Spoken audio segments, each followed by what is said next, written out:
¿Qué pensarías si te dijera que la primera mujer en graduarse de una universidad en toda Centroamérica fue de El Salvador y que lo hizo desafiando no solo las leyes de su tiempo, sino también las leyes del cielo mismo?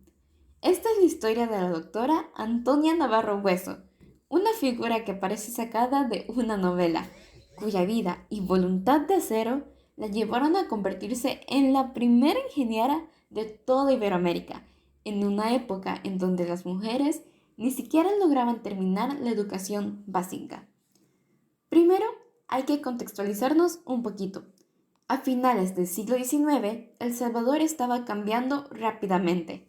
Tras la Revolución Liberal, se buscaba modernizar el país y darle más importancia al conocimiento. En 1885 llegó al poder el general Francisco Menéndez, quien impulsó la Constitución de 1886, abriendo la puerta a valorar el mérito intelectual, sin importar el género. Durante su gobierno se vivió una primavera pedagógica. Se contrató a un grupo de maestros colombianos para organizar la educación nacional, y en ese ambiente, la UES, la Universidad de El Salvador, comenzó a reunir jóvenes científicos interesados en temas como la astronomía, la meteorología y la ingeniería.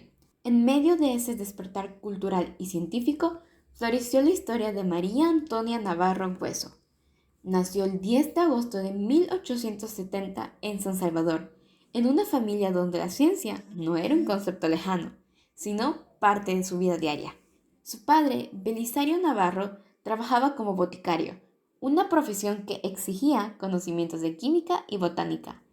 Y fue en ese entorno de fórmulas y balanzas donde Antonia tuvo sus primeros acercamientos al rigor científico. Su madre, doña Mariana Hueso, se convirtió en el sostén emocional de la joven, especialmente tras la muerte de su padre Belisario en 1878, acompañándola en el sendero que la llevaría a convertirse en una figura única en la historia del país.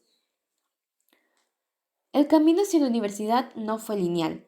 Antonia fue una chica que atravesaba problemas de salud constantemente, y a eso sumémosle que en el siglo XIX las instituciones de educación superior eran espacios exclusivamente masculinos por costumbre, aunque la ley no siempre lo permitiera de forma explícita.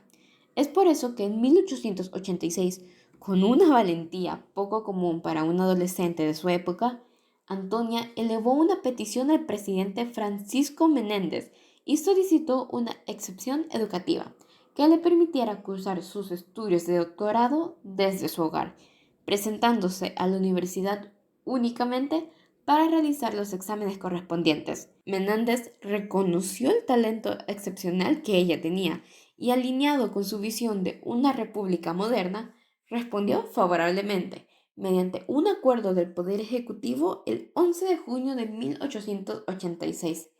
Esta decisión fue revolucionaria. No solo permitió que una mujer ingresara formalmente a la Facultad de Ingeniería, sino que validó la modalidad de estudios dirigidos por tutores particulares bajo la supervisión estatal.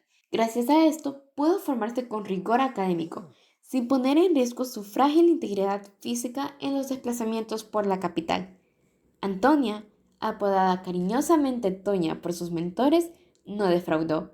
En su primer año obtuvo sobresalientes unánimes en aritmética superior, álgebra, dibujo lineal y trigonometría. Las actas de la universidad y las publicaciones en el diario oficial ya daban cuentas de su excelencia, con notas que dejaban claro que no recibía ningún trato preferencial, sino que su intelecto superaba el de la mayoría de sus pares masculinos, un aspecto que desafiaba frontalmente la idea de que la mujer era un ser débil, destinado únicamente al hogar. Mientras tanto, en los pasillos de la facultad y en los círculos científicos de San Salvador, Antonio encontró no solo mentores, sino también un compañero de vida e intelecto. Alberto Sánchez fue uno de sus profesores y eventualmente terminó convirtiéndose en su novio. Era un matemático brillante que compartía con Antonia una pasión casi mística por los números y la astronomía. Juntos celebraron el maravilloso acto de graduación de Antonia, el cual no fue solo una formalidad, fue un evento científico disruptivo. Deja que te cuente lo que pasó. El 20 de septiembre de 1889, Antonia defendió su tesis doctoral, La luna de las Mieses. En pocas palabras, este fenómeno trata de cómo en latitudes altas, así como en Europa o en Norteamérica, la luna sale unos minutos más tarde cada noche sucesivamente, proporcionando luz adicional a los agricultores para recoger las cosechas o mieses. Ante un jurado y un público numeroso, cuestionó los textos de astronomía extranjeros que afirmaban que este fenómeno lunar era universal. Con cálculos precisos y observaciones locales, demostró que en Centroamérica esto no se apreciaba, defendiendo así la importancia de la ciencia hecha desde la propia realidad. Su tesis, breve pero contundente, fue un ejercicio de soberanía intelectual y terminó con una frase que aún resuena.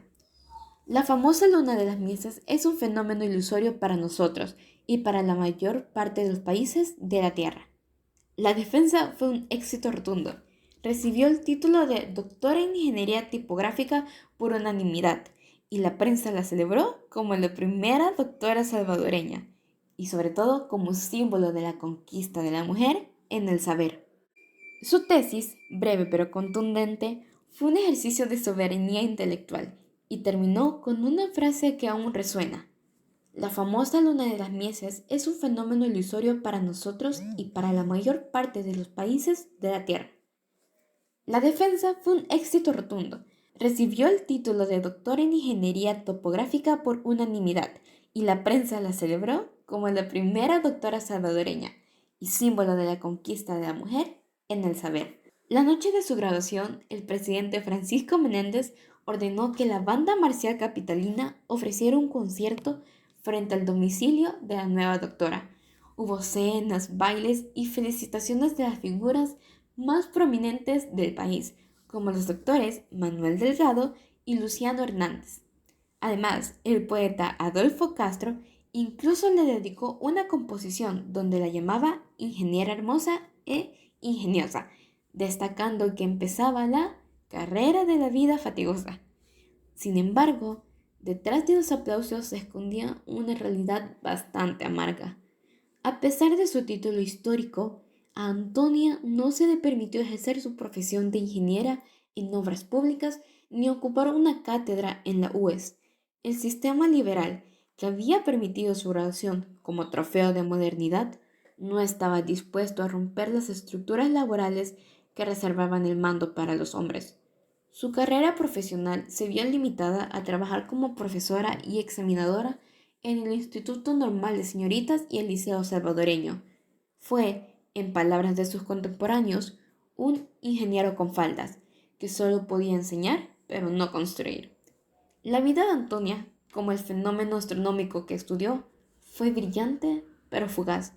Apenas 2 años después de su histórica graduación, el 22 de diciembre de 1891, falleció a causa de la tuberculosis en San Salvador. Tenía solo 21 años y su muerte fue un golpe devastador para la intelectualidad salvadoreña. Se dice que una multitud de personas, desde la élite académica hasta los humildes que la conocían por su labor docente, acompañaron su féretro hasta el cementerio de los ilustres. Por décadas, la figura de Antonia Navarro Hueso fue un dato curioso en las notas al pie de la historia salvadoreña. Sin embargo, su legado ha experimentado un renacimiento en el siglo XXI. Hoy es reconocida no solo como la pionera de la ingeniería, sino como una precursora del movimiento STEM en Latinoamérica. Investigadores como Carlos Cañas Dinarte y Patricia Guerrero Medrano han liderado exposiciones para visibilizar su biografía, asegurando que su coraje mental sirva de faro para las nuevas generaciones de niñas científicas. En última instancia, la historia de Antonia Navarro Hueso nos enseña que el conocimiento es el mayor acto de rebeldía.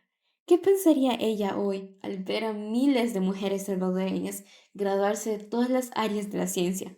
Probablemente, con la misma modestia con la que defendió su tesis, diría que no hizo nada digno de aplausos, pero su nombre sigue iluminando el camino como esa luna que, aunque invisible para algunos, siempre está presente para quien sabe mirar el cielo con los ojos de la razón.